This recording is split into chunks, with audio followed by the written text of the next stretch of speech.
একটি ঘন এবং মোহনীয় বনের হৃদয়ের গভীরে গ্রিজল নামে একটি বুদ্ধিমান বুড়ো ভালুক বাস করত। গ্রিজলের দুই বন্ধু ছিল, ফেলিক্স নামে একটি চতুর শিয়াল এবং রোজি নামে একটি ভদ্র খরগোশ। ত্রয়ী একটি অসম্ভাব্য কিন্তু শক্তিশালী বন্ধন তৈরি করেছিল। গল্প, দুঃসাহসিক কাজ এবং বিশাল গাছের নিচে হাসি ভাগ করে নিয়েছিল।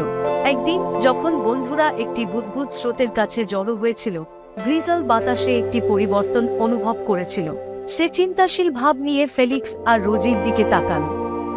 আমার প্রিয় বন্ধুরা, গ্রিজল শুরু করেছিল, আমি এই বনে অনেক ঋতু বাস করেছি এবং আমি শিখেছি যে সত্যিকারের বন্ধুত্ব আনন্দের সময় নয়, প্রতিকূলতার সময় পরীক্ষা করা হয়।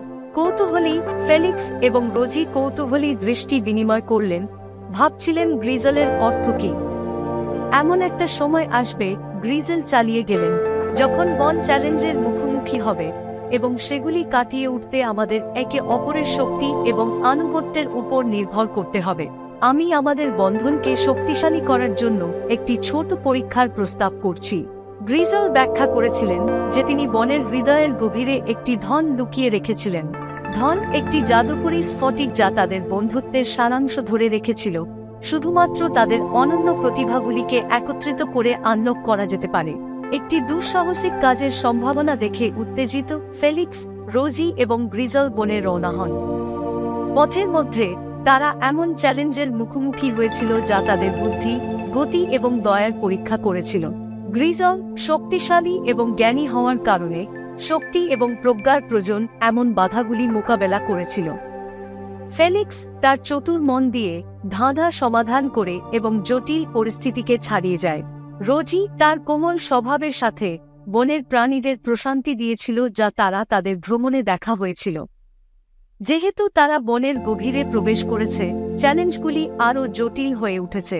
তারা প্রাচীন গাছ থেকে ধাঁধার মুখোমুখি হয়েছিল, বিশ্বাসঘাতক সেতু অতিক্রম করেছিল এবং এমনকি র্যাকুনদের একটি দুষ্টু দলের মুখোমুখি হয়েছিল যারা তাদের পথ থেকে সরানোর চেষ্টা করেছিল। এই সমস্ত জুড়ে তিনজন একসাথে কাজ করেছে, একে অপরের শক্তির প্রশংসা করেছে এবং একে অপরকে সমর্থন করেছে। একটি অ্যাডভেঞ্চারের সম্ভাবনায় উত্তেজিত হয়ে ফেলিক্স, রোজি এবং গ্রিজল বনে রওনা হন। পথের মধ্যে তারা এমন চ্যালেঞ্জের মুখোমুখি হয়েছিল যা তাদের বুদ্ধি, গতি এবং দয়ার পরীক্ষা করেছিল। গ্রিজল শক্তিশালী এবং জ্ঞানী হওয়ার কারণে শক্তি এবং প্রজ্ঞার প্রয়োজন এমন বাধাগুলি মোকাবেলা করেছিল। ফেলিক্স তার চতুর মন দিয়ে ধাঁধা সমাধান করে এবং জটিল পরিস্থিতিকে ছাড়িয়ে যায়। রোজি তার কোমল স্বভাবের সাথে বনের প্রাণীদের প্রশান্তি দিয়েছিল যা তারা তাদের ভ্রমণে দেখা হয়েছিল। অবশেষে কয়েকদিন ভ্রমণের পরে তারা বনের হৃদয়ে পৌঁছেছে, যেখানে জাদুকরী স্ফটিক অপেক্ষা করছে। গ্রিজল ফেলিক্স এবং রোজিকে তাদের থাবা স্ফটিকের উপর রাখতে উৎসাহিত করেছিল এবং তারা যেমন করেছিল, একটি উষ্ণ আভা তাদের আচ্ছন্ন করেছিল। সেই মুহূর্তে স্ফটিক তাদের স্থায়ী বন্ধুত্বের একটি দৃষ্টিভঙ্গি প্রকাশ করেছিল। তারা স্রোতের ধারে নিজেদের হাসতে, ঝড়ের সময় একে অপরকে সান্ত্বনা দিতে এবং বনের অনুগ্রহ ভাগ করে নিতে দেখেছিল।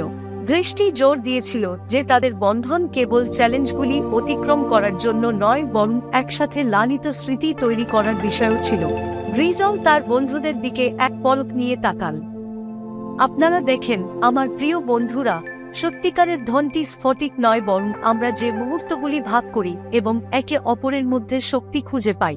ফেলিক্স এবং রোজি অভিজ্ঞতা দ্বারা স্পর্শ গ্রিজলের কথায় গভীর সত্য উপলব্ধি করেছিলেন। দুঃসাহসিক কাজটি কেবল তাদের বন্ধনকে শক্তিশালী করেনি, বরং বন্ধুত্বের মূল্য সম্পর্কে তাদের বোঝা আরও গভীর করেছে। সেই দিন থেকে ত্রয়ী একে অপরের জন্য একটি নতুন উপলব্ধি নিয়ে তাদের বন অভিযান চালিয়েছিল। জাদুকরী স্ফটিকটি বনের হৃদয়ে রয়ে গেছে, যা তাদের স্থায়ী বন্ধুত্বের প্রতীক এবং তারা পথ ধরে যে মূল্যবান পাঠ শিখেছিল।